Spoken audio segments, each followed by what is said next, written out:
Next बात करते हैं properties of matter. Properties of matter में अपन इलास्टिसिटी वगैरह के बारे में बात करेंगे। जैसे कि इलास्टिसिटी जो होती है वो सदैव उसी स्थिति में रहने को इलास्टिसिटी बोलते हैं। जैसे कि सॉलिड की सबसे ज़्यादा इलास्टिसिटी, फिर लिक्विड, फिर गैस की होती है। कंप्रेसिबिलिटी उससे विपरीत होती है, यानी कि सॉलिड की सबसे कम, लिक्विड फिर गैस की सबसे ज़्यादा कंप्रेसिबिलिटी होती है। रिजिडनेस जो होती है वो इन्वर्सली प्रोपोर्शनल होती है कंप्रेशन के। इसके बाद पूर्ण प्रत्यास्थ की बात करें। पूर्ण प्रत्यास्थ में क्या होगा, क्वार्ट, स्प्रिंग और रबर जो होते हैं वो पूर्ण प्रत्यास्थ होते हैं। और अब बात करते हैं स्ट्रेस की। स्ट्रेस जो होता है फोर्स पर यूनिट एरिया को स्ट्रेस बोलते हैं, जिसकी यूनिट होती है newton per metre square. Stress normal stress होता है, टेंजेंशियल या सीयरिंग स्ट्रेस होता है, या फिर वॉल्यूमेट्रिक स्ट्रेस भी वो होता है। Deforming restoring force per unit area को स्ट्रेस बोलते हैं। और इसकी डायमेंशन होती है m1 l-1 t-2, जो कि ये डायमेंशन किस किस की होती है, स्ट्रेस की, प्रेशर की, इलास्टिसिटी की और ऊर्जा घनत्व, सबकी डायमेंशन m1 l-1 t-2 होती है। इसके बाद बात करें हुक्स लॉ। स्ट्रेस के बारे में बात करें तो हुक्स लॉ की बात करें। हुक्स लॉ से पहले अपन बात कर लेते हैं स्ट्रेन की, यानी कि स्ट्रेस की अपन बात कर ली F/A। अब स्ट्रेन की। स्ट्रेन जो होता है वो यूनिटलेस और डायमेंशनलेस होता है। Strain change in quantity upon original value of quantity जो होता है वो स्ट्रेन होता है। यानी कि लॉन्गिट्यूडिनल स्ट्रेन जो होता है वो होता है del L by L naught. Thermal strain जो होता है वो अल्फा डेल टी के बराबर होता है, क्योंकि del L is equal to L naught alpha del T होता है, इसलिए longitudinal strain del L by L होता है और thermal strain alpha del T होता है। वॉल्यूम स्ट्रेन की बात करें तो डेल वी बाई वी होता है, del V by V naught gamma delta T के बराबर होता है। यानी कि थर्मल की बात करें तो गामा डेल्टा टी, क्योंकि del V is equal to V naught gamma delta T होता है। सीयरिंग स्ट्रेन की बात करें तो वो एंगल के बारे में बात करता है, इसमें कितना डिस्टोरेशन हुआ, angle by which one surface slides over another, एक सरफेस दूसरे पे स्लाइड करेगी उसका जो एंगल होगा उसको सीयरिंग स्ट्रेन बोलते हैं। जैसे कि ये एग्जांपल दिया हुआ है, यहाँ इस पर फोर्स लगाएंगे तो यहाँ एंगल डिस्टोर हो जाएगा। और इसका जो फॉर्मूला होता है tan phi जो होता है, ये angle tan phi is equal to x/L, यानी कि कितना डिस्टोरेशन हुआ अपॉन इसकी जो लेंथ थी वो होता है x/L, यानी कि tan phi is equal to x/L। ये phi इज स्मॉल, phi अगर स्मॉल होगा तो shearing strain phi is equal to X by L भी लिख सकते हैं। इसके बाद लेटरल स्ट्रेन की बात करें तो डेल बी बाई बी होता है, यानी कि चौड़ाई में जो परिवर्तन हुआ उसको डेल बी बाई बी यानी कि लेटरल स्ट्रेन बोलते हैं। इससे रिलेटेड पॉइजन्स रेशियो होता है जिसको सिग्मा से रिप्रेजेंट करते हैं। पॉइजन्स रेशियो होता है lateral strain upon longitudinal strain, यानी कि del B by B upon del L by L, जो कि डेल बी बाई बी और एल अपॉन डेल एल, इस तरह से इसको शो करते हैं पॉइजन्स रेशियो। पॉइजन्स रेशियो जो होता है -1 से 0.5 के बीच में लाई करता है, यानी ये हो गया पॉइजन्स रेशियो। अब बात करते हैं अपन हुक्स लॉ की। हुक्स लॉ जो होता है वो कहता है कि स्ट्रेस जो होता है वो स्ट्रेन के प्रोपोर्शनल होता है, यानी कि stress is equal to E into strain, जहाँ पे ई मॉडुलस ऑफ इलास्टिसिटी इसको बोला जाता है। इलास्टिसिटी की सीमा में प्रभावी होता है, यानी कि इलास्टिसिटी की जो सीमा होती है उसमें ये लॉ प्रभावी होता है। मॉडुलस ऑफ इलास्टिसिटी की बात करें तो इसमें 3 तरह के मॉडल होते हैं। मॉडुलस ऑफ इलास्टिसिटी, ये तो हो गया अपना हुक्स लॉ, जिसके अकॉर्डिंग ई को अगर पता करना हो इलास्टिसिटी तो स्ट्रेस अपॉन स्ट्रेस में होता है, जिसका formula Newton per metre square होता है, जो कि स्ट्रेस का भी होता है क्योंकि स्ट्रेन का यूनिट लेस है। इसके बाद यंग्स मॉडुलस की बात करें, 3 तरह के मॉडुलस होते हैं इलास्टिसिटी के। यंग्स मॉडुलस ओनली सॉलिड के लिए एप्लीकेबल है, जिसको Y is equal to F L upon A into del L, यानी कि F upon A L upon del L, इस तरह से ये हो गया यंग्स मॉडुलस। इसके बाद बल्क मॉडुलस की बात करें, बल्क मॉडुलस वॉल्यूम से रिलेटेड होता है और ये सभी पदार्थ सॉलिड, लिक्विड और गैस के लिए लागू होता है। Bulk modulus F upon A V into V upon del V के बराबर होता है, F upon A into V upon del V, या फिर इसको के वी लिख सकते हैं, बी को के वी बोल सकते हैं, या फिर P V upon del V भी लिख सकते हैं। एफ अपॉन ए को पी भी लिख सकते हैं, यानी कि P V upon del V भी बल्क मॉडुलस होता है। इसके बाद रेसिप्रोकल जो इसका होता है वो होता है रेसिप्रोकल ऑफ बी, वो होता है कंप्रेसिबिलिटी सी, यानी कि सी इज इक्वल टू 1 अपॉन के या बी 1 अपॉन बी या फिर 1 अपॉन के, यानी कि कंप्रेसिबिलिटी इसके रेसिप्रोकल होती है। इसके बाद इसके ग्राफ की बात करें तो जैसे कि ये हो गया स्ट्रेस, ये स्ट्रेन, ये ग्राफ हो गया, इनके बीच ये प्रोपोर्शनल होते हैं इसलिए सीधा ग्राफ आएगा। ये थीटा जो होता है tan theta is equal to 1 upon e के बराबर होता है, यानी कि यहाँ से इफ ये इस तरह से होगा, और अगर E is equal to tan theta भी लिख सकते हैं यहाँ से, तो E is equal to tan theta होगा, यहाँ से E is equal to tan theta हो जाएगा। इसके बाद यहाँ पे देखें डिस्टोरेशन डीनेचुरेशन, इसमें जो विकृति आएगी और ये स्ट्रेन, इसका ग्राफ देखेंगे तो इसका ये स्लोप इस तरह से आएगा, स्लोप ही E के बराबर होता है और that is equal to tan theta, यानी कि इनका जो ये स्ट्रेस और स्ट्रेन का जो स्लोप होता है वो टेन थीटा E के बराबर होता है। इसके बाद बात करें अपन रेसिप्रोकल ऑफ बी कंप्रेसिबिलिटी हो गया, C is equal to 1/b होता है, that is equal to A/F del V by V is equal to del V by PV भी लिख सकते हैं। इसके बाद मॉडुलस ऑफ रिजिडिटी की बात करें तो मॉडुलस ऑफ रिजिडिटी को ईटा से रिप्रेजेंट करते हैं, ये अभी इसकी शेप अपर रूपण दृढ़ता इसको बोलते हैं। Tangential strain upon shearing strain, यानी कि एन जो होता है वो eta is equal to F upon A phi, F upon A जो होता है वो एन के बराबर होता है, that is equal to F upon A L upon X भी लिख सकते हैं। वस्तु का शेप इससे चेंज होगा। मॉडुलस ऑफ रिजिडिटी, अब इनके तीनों के रिलेशन की बात करें, modulus of Young's modulus, bulk modulus और मॉडुलस ऑफ रिजिडिटी, तो इनमें रिलेशन होता है 9/y is equal to 3n plus 1/k, ये इनमें रिलेशन होता है, या फिर y is equal to 2n 1 plus sigma, या फिर y is equal to 3k 1 minus 2 sigma, इस तरह से इनमें रिलेशन होता है। इसके बाद स्ट्रेस स्ट्रेन कर्व की बात करें तो स्ट्रेस स्ट्रेन कर्व की बात करें तो ये इस तरह से होता है। इसमें ये जो होती है ए वो प्रोपोर्शनेट लिमिट होती है, यानी कि ये प्रोपोर्शनेट लिमिट होती है, यहाँ तक ये इसमें बिल्कुल इसके प्रोपोर्शनल होगा, स्ट्रेन स्ट्रेस के प्रोपोर्शनल होगा। इसके बाद बात करें बी की, इलास्टिक लिमिट इसको बोलते हैं, ये बी यहाँ पे इलास्टिक लिमिट होती है और इस पे जो ये सिग्मा वाई होता है, ये सिग्मा होता है यील्ड स्ट्रेंथ। इलास्टिक लिमिट पे जो स्ट्रेस प्राप्त होता है उसको बोलते हैं यील्ड स्ट्रेंथ। और इसके बाद बात करें ये बी वो क्या है, इसको यील्ड पॉइंट या पराभव बिंदु भी बोलते हैं बी को। इलास्टिक लिमिट यहाँ होती है, इसको यील्ड पॉइंट या पराभव बिंदु भी बोलते हैं।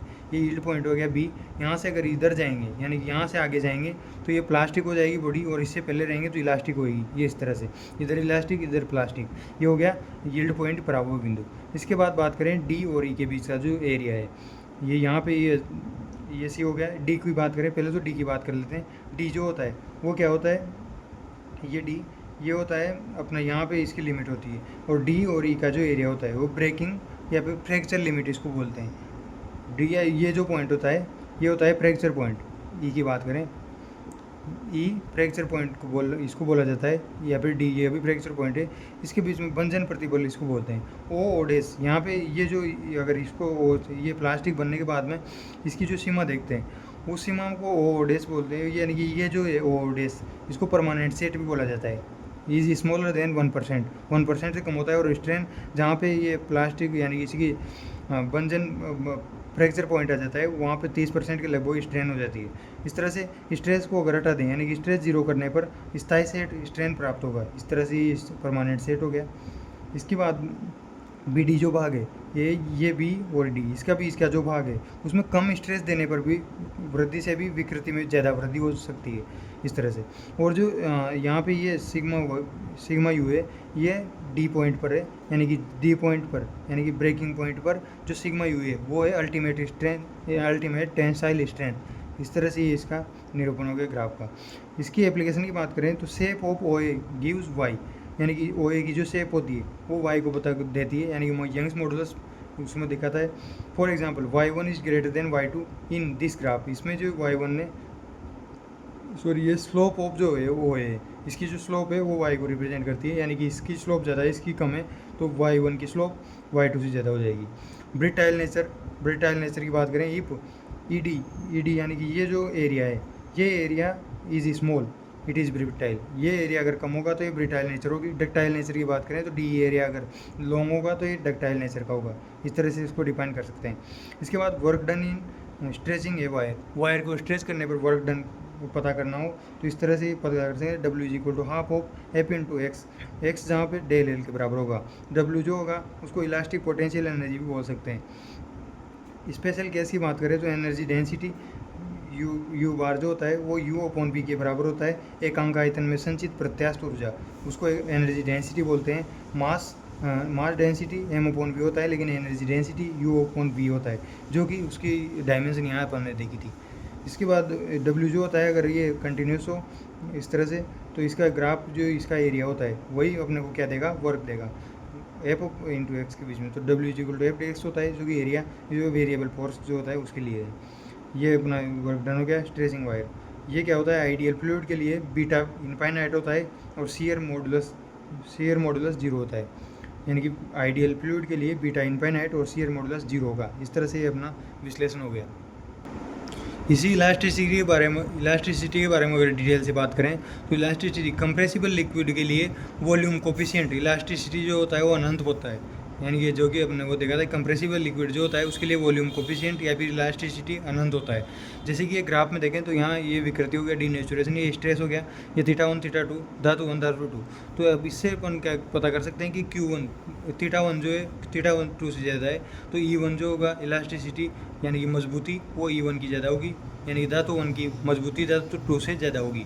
इसके बाद ये जो डिपेंड इलास्टिसिटी जो होता है वो किस पे डिपेंड करता है, वो करता है पदार्थ की प्रकृति पर डिपेंड करता है, और मिलाए अशुद्धि की मात्रा की प्रकृति पर डिपेंड करता है, मात्रा या प्रकृति पर। अलॉय व्हील, इसलिए अलॉय व्हील मजबूत होता है क्योंकि उसमें अशुद्धि की मात्रा मिलाई जाती है। टेम्परेचर पे भी डिपेंड करता है इलास्टिसिटी, जैसे कि टेम्परेचर बढ़ाएंगे तो बॉन्डिंग कम होगी, गैप बढ़ेगा, मजबूती कम होगी, इस तरह से इलास्टिसिटी कम हो जाएगी टेम्परेचर बढ़ाने पर। और विशेष तौर से elasticity doesn't depend on stress and strain, stress और स्ट्रेन पर इलास्टिसिटी डिपेंड नहीं करती है। इसके बाद यंग्स मॉडुलस की बात करें तो यंग्स मॉडुलस जैसा कि अपन ने पहले भी देखा है, y=f/a इंटू l/del होता है, जो कि यहाँ से del l पता कर सकते हैं, यानी कि इसमें कितनी लेंथ में वृद्धि होगी। उस तरह से ये जो पोर्शन है अपन न्यूमेरिकल के लिए देख रहे हैं, तो उस तरह से न्यूमेरिकल में कैसे इसको काम में लेंगे वो देख रहे हैं। तो del l जो पता करेंगे वो होगा FL/y लिख सकते हैं। ये समान बल अगर समान होगा तो F कांस्टेंट होगा, और इस तरह से इसको पता कर सकते हैं। और समान धातु के लिए y कांस्टेंट होगा, तो del y is proportional to 1/y हो जाएगा। स्पेशल केस की बात करें तो जैसे ये रोड है, इसमें ये लेंथ वृद्धि होगी, इसके ये बाहर के लटकाने के कारण इसमें लेंथ में वृद्धि हो जाएगी, इसका एरिया πr² होगा, और del l जो होगा वो mg/πr² इंटू y होगा। धातु सेम होती है इसलिए y को कांस्टेंट बोल सकते हैं। तो del l m के प्रोपोर्शनल होगा, del l l के प्रोपोर्शनल होगा, और del l r² के इन्वर्सली प्रोपोर्शनल होगा। इस तरह से del l बढ़ेगा तो r कम होगा, यानी कि इसकी मोटाई कम हो जाएगी रोड की। इसके बाद वॉल्यूम बल्ब मॉडुलस की बात करें तो उसमें K PV/del V होता है, जो कि वॉल्यूम कम होगा इसलिए उसको माइनस से रिप्रेजेंट करते हैं। आयतन में कमी आएगी इसलिए K यहाँ से K -PV/del V लिख सकते हैं। झील की गहराई में डूबी गेंद या फिर महासागर में गन, ये इसके उदाहरण है आयतन में कमी के। इसके बाद ठोस, द्रव, गैस तीनों से संबंधित होता है बल्क मॉडुलस। और del V यहाँ से अपन del V PV/K भी लिख सकते हैं। del V is proportional to 1/K, ये भी बोला जा सकता है, यानी कि K ऑफ ठोस is greater than K of द्रव is greater than K of गैस। यदि सब डायरेक्ट न देकर गहराई के संगत दिया हो, यानी गहराई से रिलेटेड दिया हो, तो P के बराबर यहाँ जो P है वो उसके बजाय ρgh, dgh या फिर sgh लिख सकते हैं। रो और d यहाँ पे डेंसिटी ऑफ फ्लूइड है। डी जो होता है, डी यानी डेंसिटी ऑफ वाटर जो होता है वो 1000 किलोग्राम पर मीटर क्यूब, यानी कि 10⁻³ किलोग्राम पर मीटर क्यूब होता है। कंप्रेसिबिलिटी की बात करें तो compressibility is inverse two K, यानी कि C = 1/K del V/PV से पता कर सकते हैं। पूर्ण कंप्रेस्ड फ्लूइड के लिए del V = 0, C = 0 और K = इनफाइनाइट, यानी कि बल्क मॉडुलस इनफाइनाइट हो जाएगा, इलास्टिसिटी इनफाइनाइट हो जाएगी कंप्रेस्ड फ्लूइड के लिए। जिस पर दाब लगने नगण्य परिवर्तन इन वॉल्यूम में कोई परिवर्तन नहीं होगा, इसलिए K इनफाइनाइट हो जाएगा, C 0 हो जाएगा, del V = 0 हो जाएगा। इसके बाद ये ग्राफ जो मैंने देखा था वहाँ पे D जो पॉइंट था उस पॉइंट को बंधन प्रतिबल D पॉइंट पे, बंधन पॉइंट पर जब तार स्ट्रेस अचानक से घटने लग जाए तो ग्राफ मुड़ जाता है। तार की स्ट्रेस अचानक से घटने लग जाती है यहाँ पे D पॉइंट पे, तो यहाँ पे F जो होता है वो बंधन प्रतिबल होता है, यानी कि ब्रेकिंग स्ट्रेस होती है। तार के सहन करने की मैक्सिमम लिमिट यही होती है D पॉइंट पे F।